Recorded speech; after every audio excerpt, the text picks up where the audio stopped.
Yun. Yun. Yun.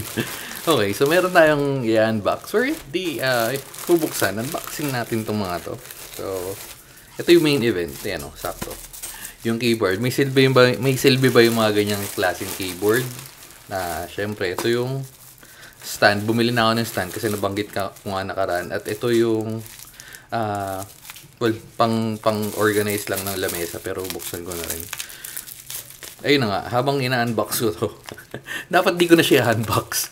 Pero kasi may napanood akong sa isang YouTuber, umorder siya ng cellphone. Tapos bato yung natanggap niya. So, di ba? Safety na rin. Okay, so ito, kita mo naman. Although hindi to cellphone, ang sinasabi ko lang is, at least dapat, medyo ano. Hindi, sige, ayos lang. Yun nga, going back, at least, kahit di cellphone or kung ano man binili nyo, i-video nyo na lang para kung ano man mangyari, alam mo yun, may video kayo, pwede nyo ibalik. Kasi sa kanya nangyari, na video niya yung nakabukas na. So, syempre, medyo wala talagang laban yun. Okay.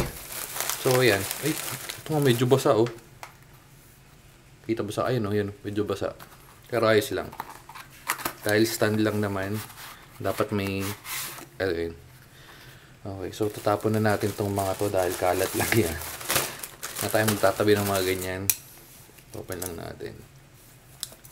Baka mamaya stick lang, no? Okay. Okay, so yan. Good yan. Ito yung gagamitin natin. Ito, sige, tabi na natin. Okay, and ito na yung main event for today's video. Yan. Kung may silbi ba ito mga to, dapat ite-testing natin sa smart TV or sa TV. Pero, hindi na ako bababa doon. Tetestingin na natin sa iPad or sa kung saan man. O, ito na nga. So, yung mini keyboard. Mini keyboard, backlit. Wala naman, syempre, hindi na to mechanical and all. Yan. So, typical keyboard lang naman. Okay ba itong ganito? Okay ba bumili ng ganito? Kasi may cellphone ka naman. Pwede mo naman i-connect at doon i-remote, di ba? So, kasi nga, bumili ako nung ganung dalawa. So, bumili na rin ako nito. So, testing natin. So, out of the, meron siyang USB-A. Aba, kita mo USB-C pa to, So, yun na yun. Wala na siyang iba kasi mini keyboard nga eh. Okay. So, para lang siyang laruan. At meron pang manual. Oh. Manual.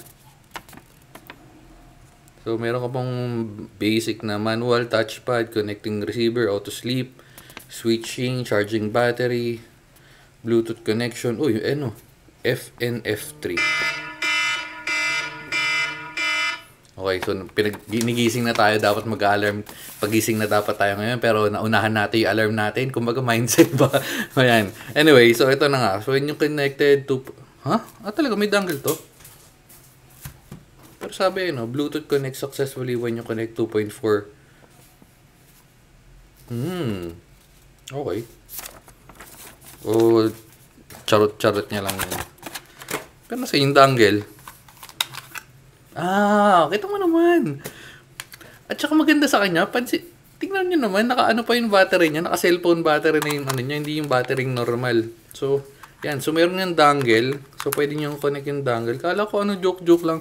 Kala ko yung mga gantong, yung typical na gamit pa na, yung AAA or yung AA or yung AA. Pero in this cases, gumagana nga siya anyway. Yun lang. Micro, sorry, hindi pala USB-C. Micro USB. Kala ko USB-C mukha kanina. Pero yan, micro USB kasi yan, nakita ko dito, yung itsura. So, micro USB, hindi siya USB-C. Okay. Yan. So, ano ba to? Right click. So, right click, left click, and then my home button. So, testingin siguro na, gumagana ba to? Okay, so gumagana na siya. FN1. Ano nga yung sabi niya? FN1, di ba? Okay. So, pair natin. FN3. Okay. So, yan. Kasi yung FN3 Bluetooth. So, hindi siya 1, 2, 3, 4. Press and hold FNF3. 2, 3. Parang wala nangyari.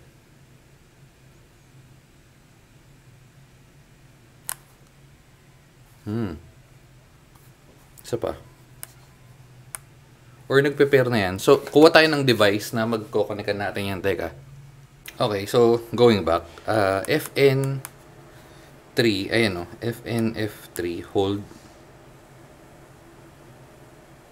Okay, so lumabas naman agad. Ayan, Bluetooth keyboard. Press natin. Pair. Yes, pair. Okay, so naka-paired na siya at kumakahol si Manong. Wait lang, sisitayin natin. Hindi, okay. Wait lang. Teka. Pero naka-pair na. Continue, teka. Okay, so balik tayo. Napansin ko nag-disconnect agad siya. Ayun o. Although di ko sure kung magko-connect pag naggumalaw. Wala yun. Okay, so kailangan mo press. Kumo-connect naman siya agad. So testing natin sa, syempre sa typing at ano man, open tayo. Wait. Okay. Yan. Medyo nagre-reflect yung ilaw pero testing lang ng anak ng pating. So pinapasok sila. Dito naman si Manong tsaka yung sina 50 nagkakahulan. So yan. Gumagana yung Teka, maingay itong dalawa, wait lang. Okay, ang daming commercial. Nag-aagawan kasi sa biskwit, pero going back, so yan. Gumagana lahat, tapos swipe up. Hindi gumagana yung swipe up, swipe down. Hindi gumagana. Hindi, may ano pala. Okay, so gumagana. In-expect ko kasi na swipe up is yung swipe up na ganito. So, gumagana yung swipe up niya. Pero dito lang sa mismong application. Pero yan, may hindi ko nakita niyo. Ito yung cursor. Oh. Gumagana. Tapos, 3. Okay. Okay, pwede okay na sa akin yan. Tapos right click. Right click, ay nag-right click naman.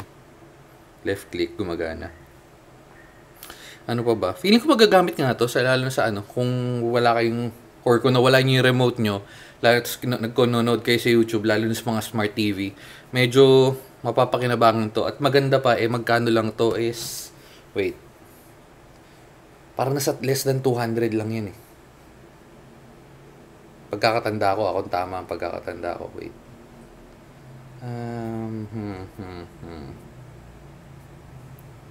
Saan na yun? Nawawala. Okay, yun. Ayan. 165 nga lang, oh. Kita nyo ba? Ayun, 165. Diba? So, kung nawala yung remote nyo, tapos mahilig naman kayo mag-YouTube at kukonect nyo lang to.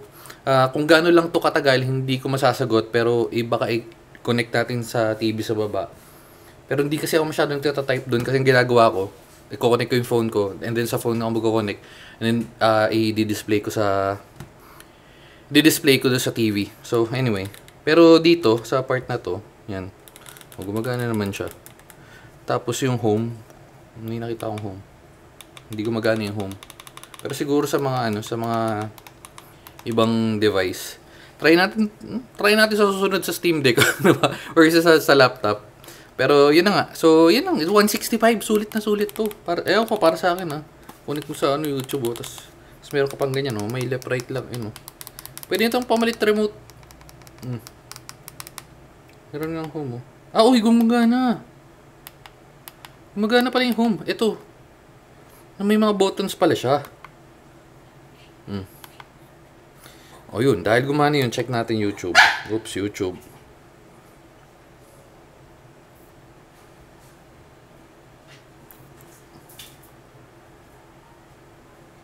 Uy.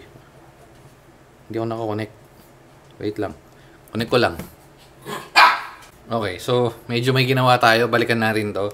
Press natin yung okay kung ma-wake niya or magigising niya yung So hindi niya nagigising. Feeling ko hindi naka-connect. So open tayo nito. Pero paired na yan. Sure ako. So, ginagawa nga natin kanina is YouTube at hindi naka-pair. So, search. Hindi nag-search. Uy, ba't di naka-pair? So, nawala yung pairing. Okay. Kaya hindi siya nag-open dahil di naka-pair. Ba't ganun?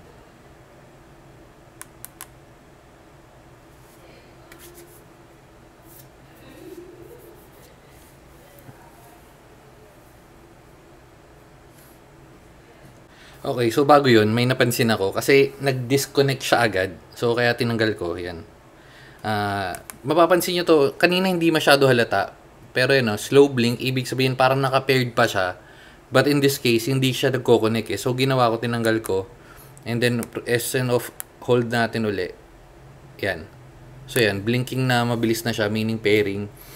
Pero hindi siya nagganto kanina, pagkakatanda ko ah. Anyway, so yan, pair ulit natin. So, tatry natin yung naka-off. Kasi tinatry ko kanina ayaw. So, test natin. Okay. So, kung mag-wake up siya. Okay. So, gumagana naman siya. Kasi kanina ayaw. So, hindi ko alam kung bakit. Pero, siguro may bug siya. Anyway, going back. So, punta tayo sa YouTube. Yun nga. Baka anuhin tayo ni ano eh. Hindi ito na ito non-copyright na lang. NCNS. Oops.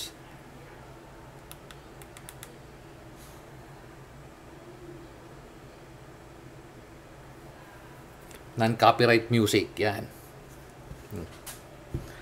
Okay. So, testing natin. Gamit natin yung pagpe-play tayo ng YouTube. Ayan. Okay. So, nagpe-play. Yung volume. Ito. So, nagmo-mute.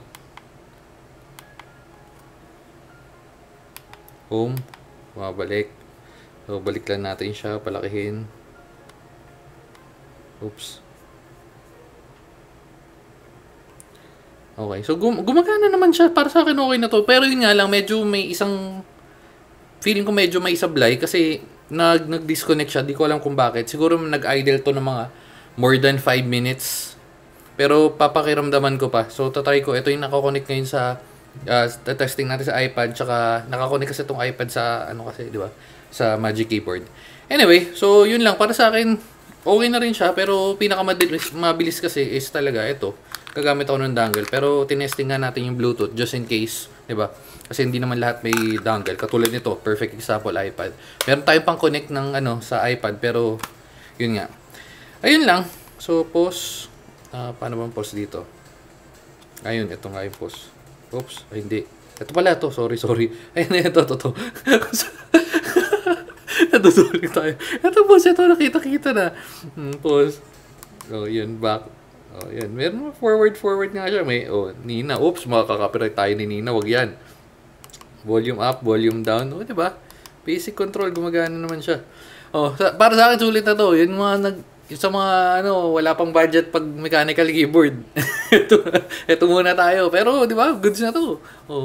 Pwede pong bigay sa kapatid mong kunwari, sabihin mo, may laruan ka ng keyboard.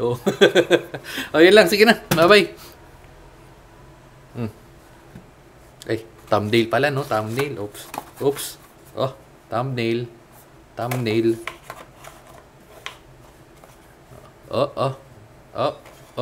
Oops. Yan na, last. Pwede na ba yan? Ayan. Kung umabot ka dito, ayan yung thumbnail natin. Sige na, bye-bye. Pabu. Boom. 47 updates. Hindi nag-update ng iPad.